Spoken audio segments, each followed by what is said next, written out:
T twenty বিশ্বকাপ নিয়ে শঙ্কায় আইসিসি। বাংলাদেশকে বাদ দেওয়ার পর থেকেই একের পর এক মন্তব্য যখন টি-টোয়েন্টি বিশ্বকাপকে ঘিরে ধরেছে।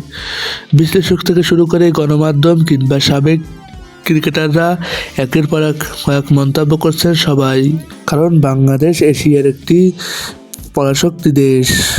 ভারত পাকিস্তানের পরই যেখানে এশিয়াতে বাংলাদেশের অবস্থান, সেখানে বাংলাদেশ নেই টি-টোয়েন্টি বিশ্বকাপে। এটা যেন সত্যি এক অভাবনীয়।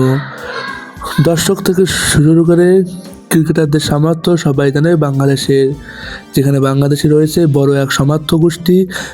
18 কোটি বাংলাদেশে যেন সবাই ক্রিকেট পাগল। সেখানে এই দেশটিকে আইসিসি অন্তর্ভুক্ত না করায় কি এবারে টি-টোয়েন্টি বিশ্বকাপ তত ঝাঁকজমকপূর্ণ হবে? তবে এটা সত্য, বাংলাদেশ ছাড়া টি-টোয়েন্টি বিশ্বকাপে এবারে আসলে এতটা ঝাঁকজমকপূর্ণ হবে না, কারণ আইসিসি হারিয়েছে বড় একটি সমর্থক গোষ্ঠী। ভারত পাকিস্তানের পর যেখানে বাংলাদেশের অবস্থান সমর্থক গোষ্ঠীর দিক দিয়ে, সেখানে এত বড় সমর্থক গোষ্ঠী হারিয়ে হয়তো কিছুটা হলো বিপাকে আছে আইসিসি, যা থেকে আইসিসি এবারে আসলে হয়তো অনেকটাই মূল্য কমে যাবে স্পন্সরের দিক থেকে।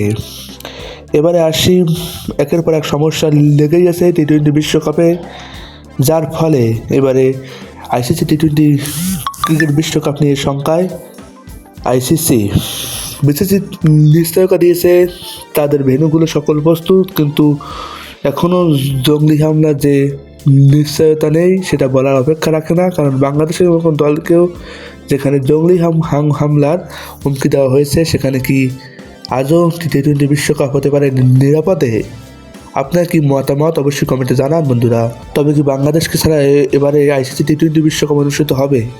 এখন এটাই দেখার অপেক্ষা। আপনার কি মতামত অবশ্যই জানান। সকল ধরনের নিউজ সবার আগে পেতে আমাকে সাবস্ক্রাইব করে আমাদের পাশেই থাকুন। সকলকে ধন্যবাদ।